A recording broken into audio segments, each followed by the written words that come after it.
Puji Tuhan. Saya akan berbicara tentang salah satu kebenaran firman Tuhan yang sangat penting dan baik untuk kita bisa maklumi dan hadapi. Favor in the storm. Cuma kebanyakan orang Indonesia di sini dan di sana, jadi saya pakai bahasa Indonesia saja. Kebaikan Tuhan di tengah badai. Kebaikan Tuhan di tengah badai. Kita akan baca di dalam kitab Mazmur pasal 5, ayat 11 dan ayat 12. Kitab Mazmur pasal 5, ayat 11 dan ayat 12. Saya bacakan untuk kita sekalian, tetapi semua orang yang berlindung padamu akan bersukacita. Mereka akan bersorak-sorai selama-lamanya karena engkau menaungi mereka dan karena engkau bersukaria. Karena engkau akan bersukaria orang-orang yang mengasihi namamu. Sebab engkaulah yang memberkati orang benar. Ya Tuhan, engkau memagari dia dengan anugerahmu seperti perisai. Pernyataan sekaligus himbauan yang luar biasa yang disampaikan oleh seorang tokoh Alkitab yang telah mengalami pengalaman yang luar biasa di dalam Tuhan.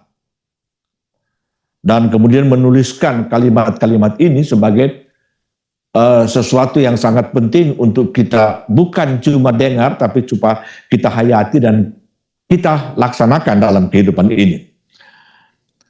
Karena di sana dikatakan semua orang yang berlindung pada Tuhan itu akan bersukacita.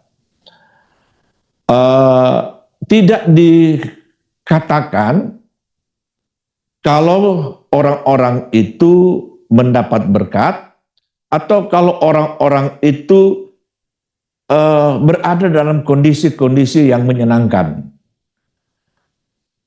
Sehingga kemudian bisa bersukacita.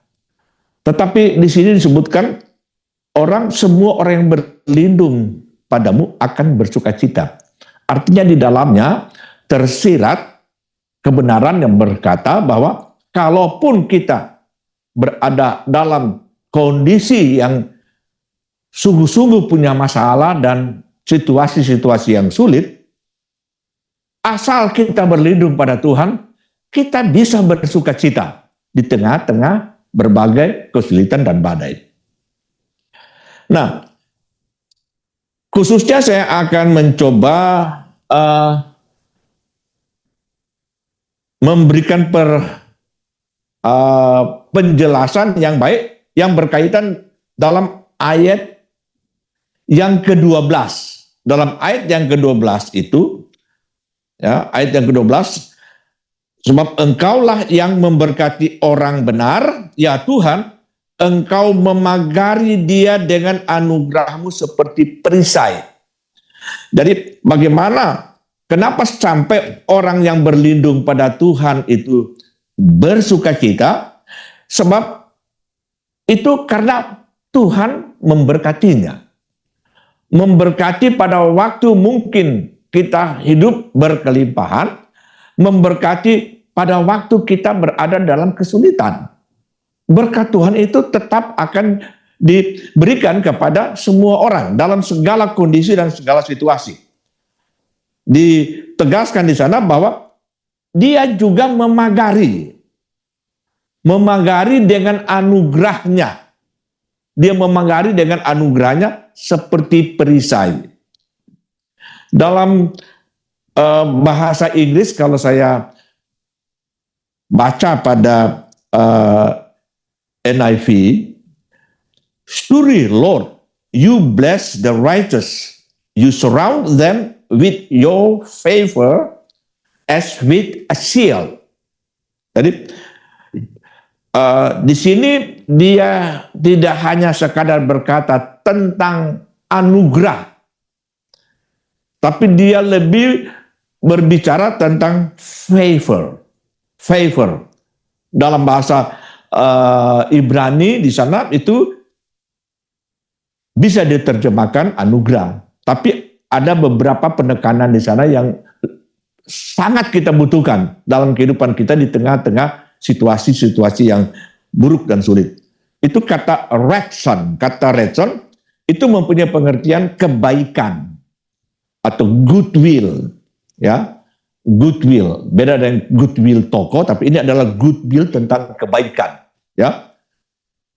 Kalau orang-orang yang memang berkekurangan, kalau mereka lihat itu toko goodwill, juga bersuka cita, ada di sini, ya. Soal kalau ke Macy's kan uangnya nggak cukup, jadi ke goodwill mereka pikir cocok, jadi bersuka cita. Boleh juga lah. Tapi goodwill berkaitan dengan bagaimana kebaikan Tuhan, pleasure. Ya, dalam suatu kalimat yang disusun di situ untuk menjelaskan tentang favor, tentang retson itu protected you in the accident. Nah ini, jadi favor itu bagaimana perlindungan Tuhan, kebaikan Tuhan, walaupun mungkin kita di tengah-tengah kecelakaan, di tengah-tengah situasi yang sangat buruk.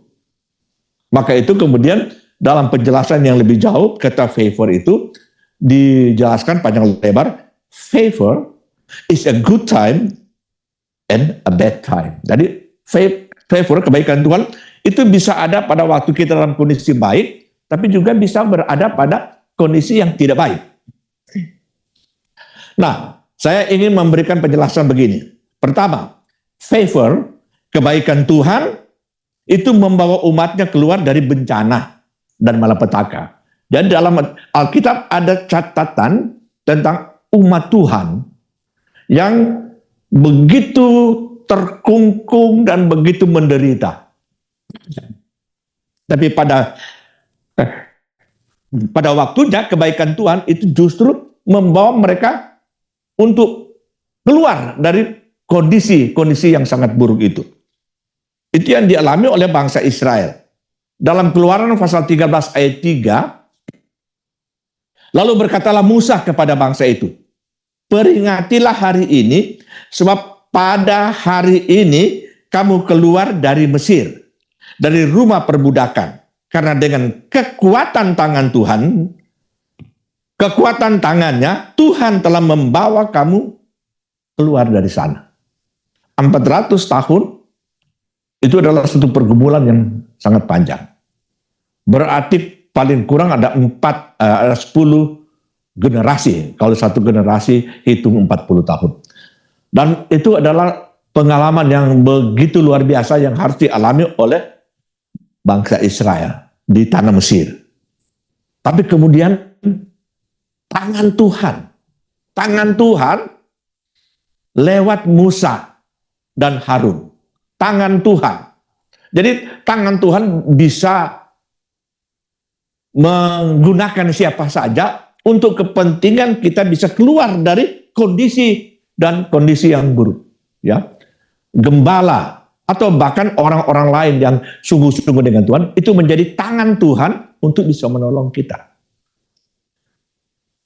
Kita sendiri kalau kita sebagai yang bersungguh-sungguh dengan Tuhan, kita sendiri itu akan menjadi alat Tuhan untuk membawa kita dan keluarga kita keluar dari kemelut dan kehidupan yang sangat buruk. Maka itu Musa berkata, hari di mana kamu keluar, ya, dia katakan itu harus terus diperingati tiap tahun, terus diperingati tiap tahun.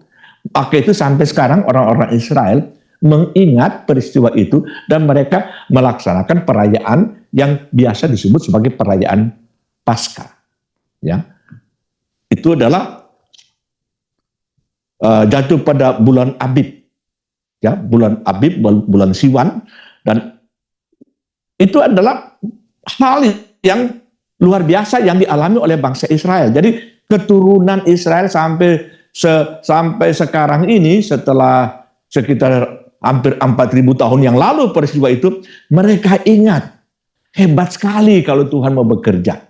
Mustahil itu bangsa Israel bisa keluar, karena Firaun sudah mendapat keuntungan besar dengan keberadaan bangsa itu di tengah-tengah kerajaannya yang telah membangun kota Mesir, membangun kerajaan, membangun istana.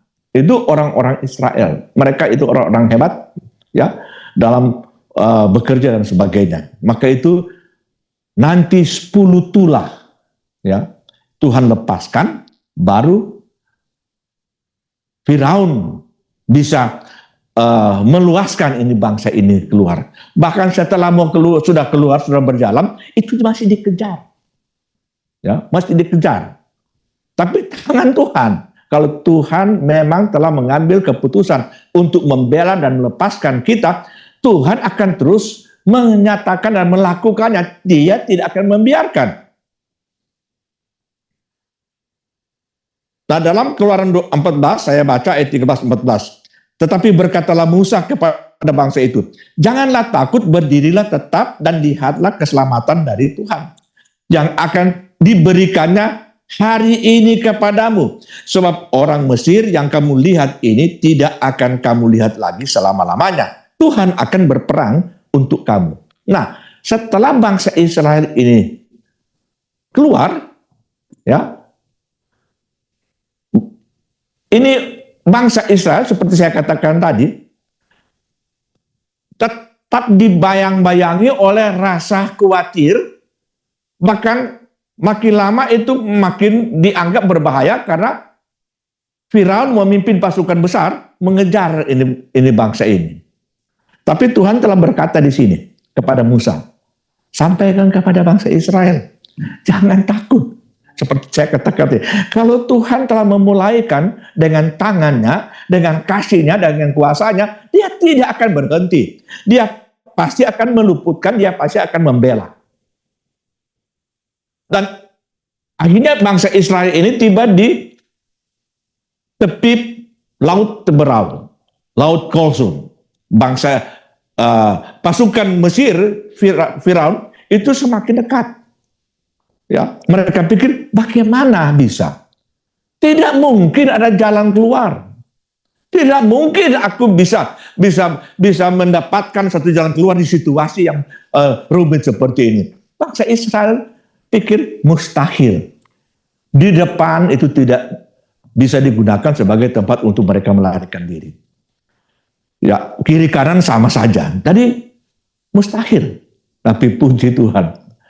Tuhan telah berjanji di sini bahwa ya Tuhan yang telah menyelamatkan, Tuhan yang telah membela, Tuhan yang telah melepaskan dan menolong, dia akan terus menyatakannya. Dan itu kemudian dia bilang kepada Nabi Musa, ya, ambil tongkatmu dan pukullah pada laut itu. Musa langsung tahu, ini adalah tangan Tuhan. Mustahil kan itu tongkat bisa lakukan sesuatu. Tapi dia tahu Tuhan itu dengan firman-Nya itu pasti akan. Ya, kita mungkin berhadapan dengan laut Kulsum, laut Teberau. Akhirnya puji Tuhan, laut terbelah. Kiri kanan dikatakan itu ada dinding. Ya, Tuhan tidak kasih beton itu dinding, itu laut saja begitu. Dan kemudian bangsa Israel berjalan. Nah, di sini juga orang yang kalau sudah melakukan apa yang Tuhan mau dan kemudian Tuhan telah menolong, itu kadangkala itu masih dikhawatirkan untuk hal-hal yang lain. Dalam Keluaran 14 itu kalau saya baca dalam ayat 29-30, tetapi orang Israel berjalan di tempat kering dari tengah-tengah laut. Sedang di kiri dan di kanan mereka air itu sebagai tembok bagi mereka. Ini dalam ayat 29. Ada tembok. Bangsa Israel berjalan karena ini sudah kering ini.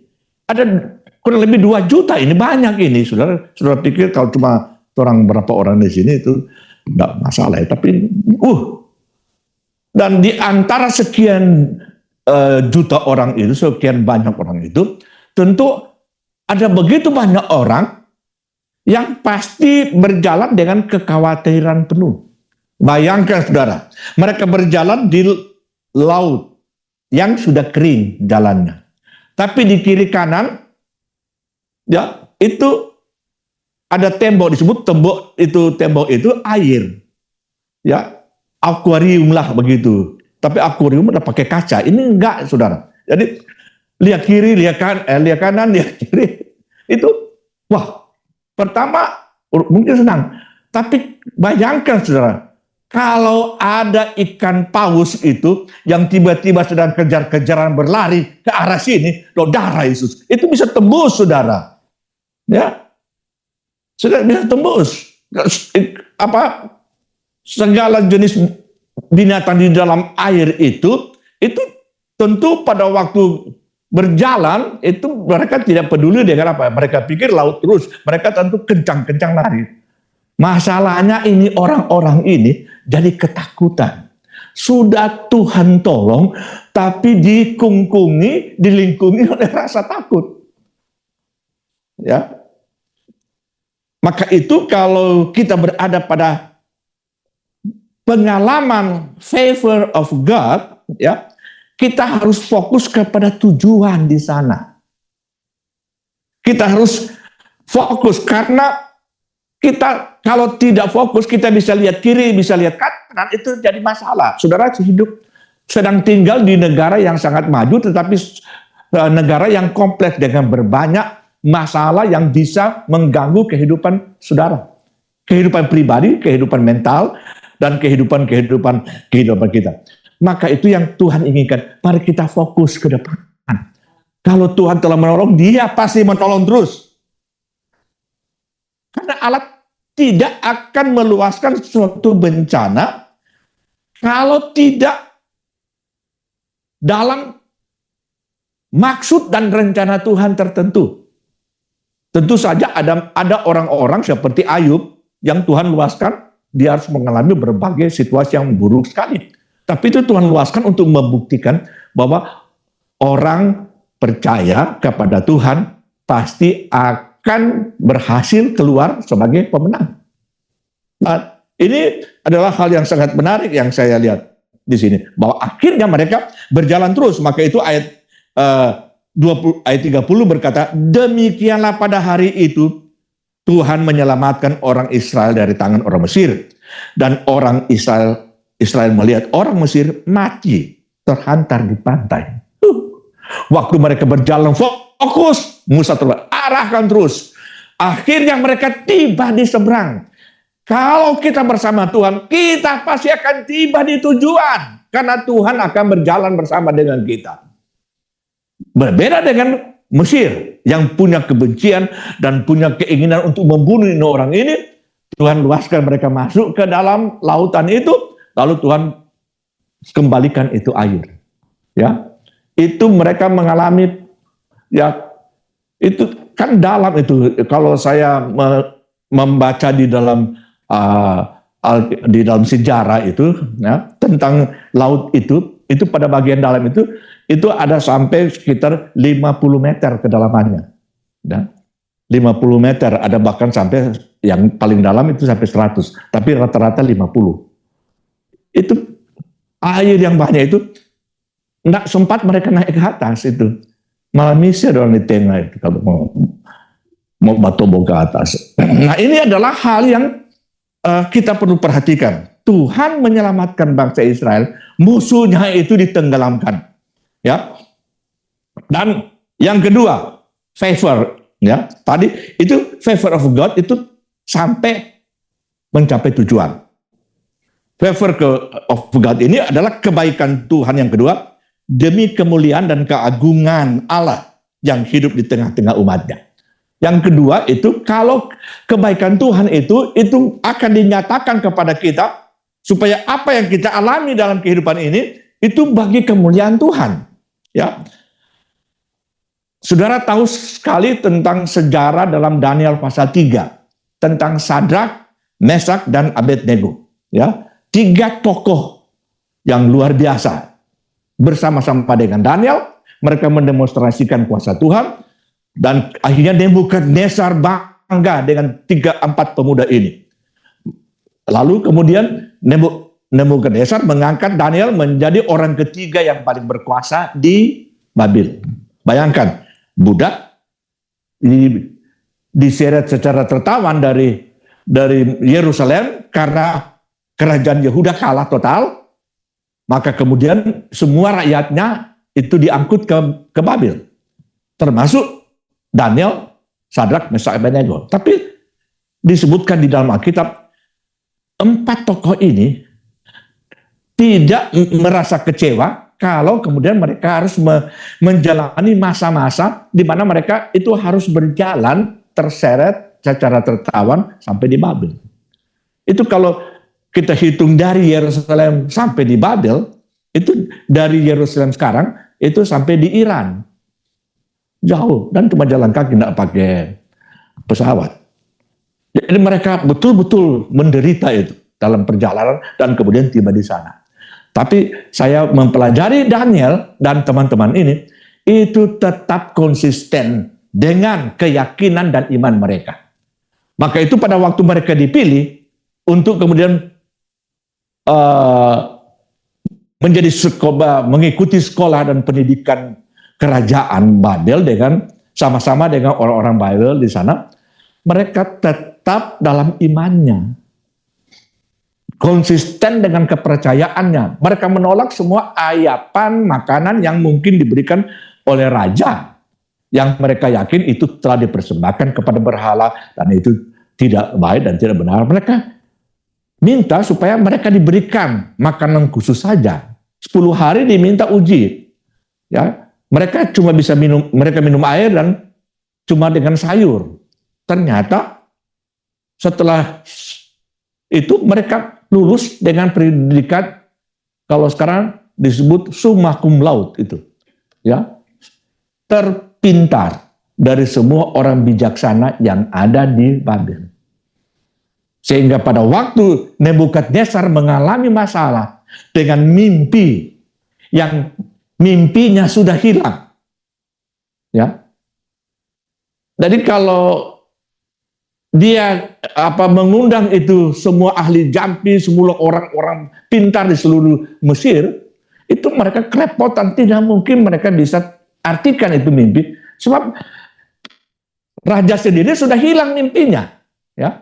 Maka itu mereka bilang ini adalah permintaan yang dungu. Coba orang bicara langsung, ya, coba langsung ditebas itu kepala. Tapi memang bagaimana minta supaya diartikan mimpi, sedangkan yang bermimpi itu sudah lupa atau hilang mimpinya. Tapi pada waktu Daniel, dia tanya apa yang terjadi, kenapa sampai ancaman untuk semua orang pintar di seluruh Babel itu akan dibunuh. Lalu menghadap raja, raja bilang bahwa mereka tidak bisa mengartikan mimpi. Dan katanya, mana mimpi paduka tuanku? Ya kita sonin tahu leh. Ya itu kalau itu Nebukadnezar orang Nado, bagi kita nih tahu. Bagaimana leh? Daniel juga langsung pikir, ini berarti ada pesan Tuhan. Daniel tidak ketawakan tentang kebodohan daripada si Nebukadnezar, tapi dia tahu Tuhan sedang melakukan sesuatu. Dia bilang tunggu, dia akan kembali kepada teman-temannya, dia berdoa bersama Sadrak, Mesak, Abednego. Akhirnya dia balik lagi kepada Nebukadnezar. Aku tahu, dia jelaskan mimpi. Ini mimpinya dan ini artinya. Nebukadnezar terkagum-kagum. Maka itu dia mengangkat ini Daniel menjadi orang ketiga yang paling berkuasa. Dia mengangkat ini 3 orang ini menjadi bupati dan gubernur di beberapa tempat di kerajaan Babilonia. Nah sekarang pada pasal 3. Rupanya Nebukadnezar sudah lupa apa yang terjadi pada pasal 2 itu. Dia buat patung dirinya. Dan kemudian patung itu ditaruh di lembah Dura supaya seluruh pejabat-pejabat tinggi yang akan mengatasnamakan seluruh rakyat Babel itu menyembah kepada patung itu atau menjadikan Nebukadnezar sebagai Tuhan. Tetapi yang kita tahu di dalam pasal 3 itu, pada waktu bunyi-bunyian seperti menurut instruksi raja. Dibunyikan, itu ribuan orang yang terhimpun dari seluruh wilayah kerajaan Babel itu menyembah kepada patung. Tapi 3 orang ini tetap berdiri. Mereka tetap konsisten dengan iman, tidak mau menyembah kepada yang lain. Raja itu menjadi marah. Mungkin raja bujuk kepada ketiga tokoh ini. Kalau itu, ikutlah, tundukkanlah tubuhmu. Mungkin Anda tidak menyembah kepada itu, tapi kasih ikut aja itu, sholat itu, tunduk. Tapi 3 tokoh ini bilang, no, kami tidak akan menyembah. Atau berpura-pura menyembah pun tidak mau. Raja jadi murka. Itu raja-raja pada waktu dulu kalau tersinggung itu marahnya itu memang marah sekali. Betul-betul. Dia marah, dia bilang panaskan itu dapur api 7 kali lipat. Itu kalau saya menghitung-hitung satu kali lipat itu artinya kalau panas yang betul-betul panas itu mungkin di atas 100 sampai 150 derajat Celcius. Itu pakai Celcius. Jadi air yang ditaruh di situ mendidih. Makanan yang ditaruh di atasnya itu mateng. Kalau tangan kasih masuk, angus. Gitu. Jadi itu panas. Kalau 7 kali lipat, itu saya pikir itu antara 750 sampai 1000 derajat Celcius. Bahkan baja pun segera meleleh kalau ditaruh situ. Panas sekali. Raja bilang tidak ada yang bisa menolong kamu. Kalau aku instruksikan itu pasti. Algojo sudah siap. Siapa yang bisa menolong kamu? Apakah Tuhanmu bisa menolong? Sadrak, Mesak, Abednego bilang, betul. Tuhan kami itu bisa menolong kami.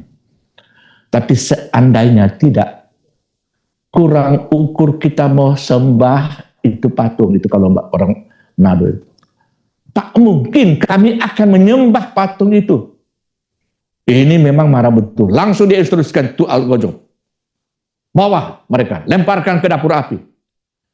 Saya katakan panas sekali itu sebab masih dalam jarak yang cukup jauh disebutkan para Algojo itu tewas. Bayangkan itu. Yang saya juga rasa aneh, kok dalam Alkitab langsung ditulis tiba-tiba Nebukadnezar melihat ini 3 tokoh ini ada di dalam dapur api. Jadi siapa yang dorong atau bawa ke situ? Karena itu Algojo sudah tewas lebih dulu. Saya pikir ya Sadrak, Mesak, Abednego berkata, oke, jalan saja bersama Tuhan, no problem. Maju terus. Haleluya. Maju ya. Saya beberapa kali mau cerita dengan ini Bapak Boni ini. Dia khawatir ini tanggal berapa itu ke depan. Dia khawatir. Itu kekhawatiran yang sama itu memang ada pada 3 tokoh ini. Tapi kalau Tuhan telah menolong dan melepaskan pada waktu lalu untuk 3 tokoh ini, dan sekarang Nebukadnezar menantang untuk kemudian dia akan dibakar di sana, ya. Apa yang aku harus dilakukan oleh 3 tokoh ini? Maju terus. Karena itu adalah untuk kepentingan dan kemuliaan nama Tuhan. Saya yakin sekali. Untuk kepentingan dan kemuliaan nama Tuhan. Tadi saya di gereja, ya, saya biasa kalau masuk gereja, saya khotbah. Ya.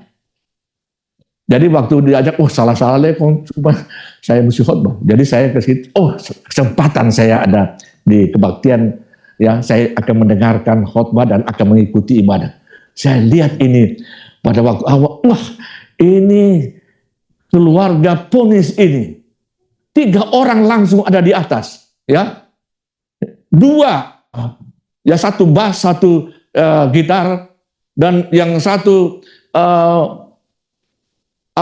backup singers. Gayanya bagus sekali ini. Padahal saya tahu dia itu Katolik itu. Tapi Tuhan telah pakai dia menjadi Allah Tuhan. Nah ini Yakin kalau Tuhan bekerja, dia akan bekerja tidak main-main. Maka itu saya seperti sekarang membangunkan iman dari keluarga ini. Kita pasti melihat hasilnya luar biasa. Untuk apa? Bukan supaya sekadar kita mendapat green card, tapi supaya nama Tuhan dipermuliakan. Dan itu yang kemudian kita lakukan. Ingat terus, untuk kemuliaan dan kebesaran nama Tuhan. Dan betul sudah, pada waktu mereka sudah ada di dalam, ya mereka bersuka cita, padahal itu adalah dapur api yang panas. Ya, masih jauh itu rambut itu sudah terbakar sebenarnya. Tapi tiba-tiba si Nebukadnezar bilang, astaga, ini orang ini cuma ada menari-nari di tengah-tengah dapur. Kalau kita ada dalam kondisi itu, kita terus percaya pada Tuhan. Bahkan saudara perlu tahu, ini 3 tokoh ini. Karena dengan iman yang luar biasa, dengan menantang penderitaan yang sangat berat, itu sampai mengundang Tuhan turun di dapur api. Tuhan ada. Tuhan ada di court. Tuhan ada di dapur api. Haleluya. Nah itu adalah hal yang memang Tuhan bisa kerjakan. Sama-sama mereka menyanyi dan memuliakan Tuhan. Dipanggil keluarlah 3 orang itu. Itu yang orang keempat sudah naik ke atas. Dia dekatin, bau asap pun tidak ada. Rambut tidak ada yang terbakar. Semuanya utuh. Berikan kemuliaan pada Tuhan. Ya. Jadi saudara bisa baca itu dalam Daniel pasal 3 ayat 19 sampai 23 saja, nanti saudara baca. Karena itu adalah cerita dari sekolah minggu selalu disampaikan. Tapi saya memberikan penekanan tentang favor of God. Kebaikan Tuhan. Ya, kalau tadi untuk mengantar mereka mencapai tujuan, yang ini adalah kebaikan Tuhan. Favor of God itu berlaku kepada 3 tokoh ini. Lalu kemudian Nebukadnezar panggil. Dan Nebukadnezar berkata dalam satu suratan, hanya ada satu Tuhan dan Allah di atas muka bumi. Itu Allah Sadrak, Mesak, Abednego. Pasal 2, Allah Daniel. Pada pasal 4, Nebukadnezar menulis surat terbuka kepada seluruh penduduk di Babel. Haleluya. Itu karena favor of God dialami oleh orang-orang yang percaya kepada Tuhan. Ya, Tuhan mendampingi Sadrak, Mesak, Abednego. Saya baca saja itu ayat 24 sampai 25. Kemudian terkejutlah Raja Nebukadnezar, lalu bangun dengan segera berkatalah ia kepada para menterinya, bukankah 3 orang yang telah kita campakkan dengan terikat ke dalam api itu? Jawab mereka kepada raja, benar ya raja. Katanya, tetapi ada 4 orang kulihat berjalan-jalan dengan bebas di tengah-tengah api itu. Mereka tidak terluka. Dan yang keempat itu rupanya seperti anak dewa. Tuhan turun. Mungkin dia hentikan kegiatan-kegiatan yang lain. Dia melihat ada 3 orang yang percaya. Yang bersungguh-sungguh dengan Tuhan. Dia perlu hiburkan mereka dengan bersama-sama di tengah-tengah dapur api. Nama Tuhan dipermuliakan. Jadi di balik malapetaka itu nama Tuhan dimuliakan. Ya. Dalam ayat 28, berkatalah Raja Nebukadnezar, terpujilah Allahnya Sadrak dan Mesak dan Abednego. Ia telah mengutus malaikatnya dan melepaskan hamba-hambanya yang telah menaruh percaya kepadanya dan mendengar titah raja. Dan yang menyerahkan tubuh mereka karena mereka tidak mau memuja dan menyembah Allah manapun kecuali Allah mereka. Lalu raja memberikan kedudukan tinggi kepada Sadrak, Mesak, Abednego di wilayah Babel. Lagi-lagi dipromosikan dan mendapat posisi yang bagus. Yang ketiga, ini yang terakhir. Favor, kebaikan Tuhan sebagai jaminan kehidupan yang diberkati. Ya. Ini terjadi pada waktu Ishak dan keluarga yang dari tanah Palestina dari daerah tempat mereka itu kering, panas udah beberapa tahun, sehingga tanaman itu tidak ada yang hidup. Jadi gandum mereka tidak punya lagi. Lalu Ishak mengambil keputusan, kita akan pergi cari makanan untuk membeli makanan di Mesir. Dia teringat pada waktu dulu ayahandanya ya mengutus mereka ke Mesir, dan sekarang keluarganya mengalami masalah. Sampai di Gerar di sana, ya mereka berteduh sebentar, lalu mereka siap untuk berangkat. Ya, itu masih dalam kawasan Palestina. Tetapi Tuhan berkata dalam Kejadian pasal 26 ayat 3, tinggallah di negeri ini sebagai orang asing. Maka aku akan menyertai engkau dan memberkati engkau, sebab kepadamu dan kepada keturunanmu kuberikan seluruh negeri ini, dan aku akan menepati sumpah yang telah kuikrarkan kepada Abraham ayahmu. Jadi Ishak mendengarkan suara Tuhan. Tuhan bilang supaya tidak usah ke Mesir, tinggal di sini. Sekarang tinggal di sini juga daerah yang sudah gersang. Tetapi Ishak dan seluruh keluarganya langsung yakin pasti Tuhan akan melakukan sesuatu. Tapi mereka juga harus bercocok tanam. Karena untuk mendapatkan gandum itu tidak akan tercurah bagaikan hujan dari langit. Maka itu mereka kemudian melakukan ya apa yang mereka harus lakukan, bercocok tanam, dan kemudian mulai membuat juga kandang-kandang untuk domba, kambing domba. Dan kemudian dalam ayat 12 dan 13, maka menaburlah Ishak di tanah itu, dan dalam tahun itu juga ia mendapat hasil 100 kali lipat, sebab ia diberkati Tuhan. Di tahun itu dia menabur. Orang-orang Gerar itu langsung berpikir mungkin ini Ishak dan keluarga itu sosenos tahu ini, agak kurang betul ini otaknya. Ini panas, terik, gersang ini padang, tidak mungkin ada tumbuhan yang hidup. Ya, maka itu kalau kita berada pada situasi yang sangat sukar dan sulit, ingat, God never be limited by your condition. Our condition, ya, is not limited God's word. Kita punya pikiran, ya, itu kemudian berpikir bahwa pasti tidak akan sesuatu terjadi di tanah seperti ini. Ya, we are limited by our thinking. Pikiran kita biasanya. Kadang-kadang kita pikir, mustahil. Situasinya begini. Ya, sukar. Tapi, haleluya, Ishak terus menabur. Terus melakukan berbagai cara supaya taburan itu bisa berhasil.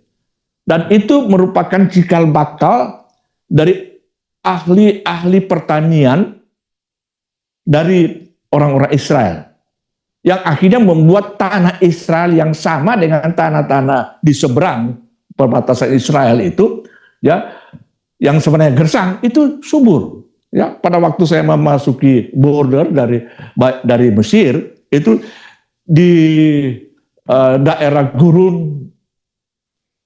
Tapi waktu tiba di border, di sebelah perbatasan itu subur. Subur. Dari Yordan, demikian juga. Daerah Yordan itu, ya, tanaman itu kurang bagus. Tapi waktu tiba di perbatasan, sudah kelihatan suburnya. Nah, itu saya kira merupakan hal yang dipelajari. Saya kurang tahu apa yang dilakukan oleh Ishak sehingga membuat itu tanamannya itu menjadi berhasil. Tetapi yang saya tahu itu karena campur tangan Tuhan. Tuhanlah yang bekerja. Mereka berusaha tentu. Tapi untuk mendapatkan gandum di tengah-tengah situasi itu, usahanya itu tidak cukup untuk bisa menghasilkan gandum. Tapi kalau Tuhan mau beracara, maka tanah itu menjadi subur. Sebab dikatakan bukan cuma ada hasil biasa, tapi ini 100 kali lipat. Dan mereka ada di sana untuk beberapa waktu, ya. Karena disebutkan di dalam kalimat selanjutnya dalam ayat 13, dan orang itu, Ishak dan keluarganya, menjadi kaya. Bahkan kian lama, kian kaya, sehingga menjadi sangat kaya. Jadi sekira ada beberapa tahun, mereka berhasil mengelola ini lahan yang ada di Gerar. Dan tangan Tuhan terulur. Haleluya. Itu adalah favor of God. Kebaikan Tuhan di tengah-tengah situasi yang mustahil. Tapi kalau Tuhan mau bekerja dan beracara, pasti ada hasil yang luar biasa. Jemaat, mari kita tetap melihat kepada tangan Tuhan, kepada kebaikan Tuhan, respon kebaikan Tuhan di tengah-tengah badai. Ya, murid-murid mengalami bencana besar pada waktu mereka sedang melayarkan perahunya di tengah laut, di tengah-tengah danau Galilea, nyaris mau tenggelam. Untung mereka ingat ada Tuhan di situ. Bangunkan Yesus. Bangunkan Yesus. Percaya. Haleluya. Percaya, dia pasti akan melakukan. Dia tidak akan membiarkan murid-muridnya. Sama, dia tidak akan membiarkan jemaat Tuhan di sini. Saya percaya kalau jemaat Tuhan tetap konsisten dalam iman, maka akan bertambah-tambah orang juga. Ya, bertambah-tambah. Itu adalah pasti. Karena disebutkan dia berhasil, makin lama makin berhasil, makin lama makin besar. Jadi sangat kaya. Ya, kita berdoa.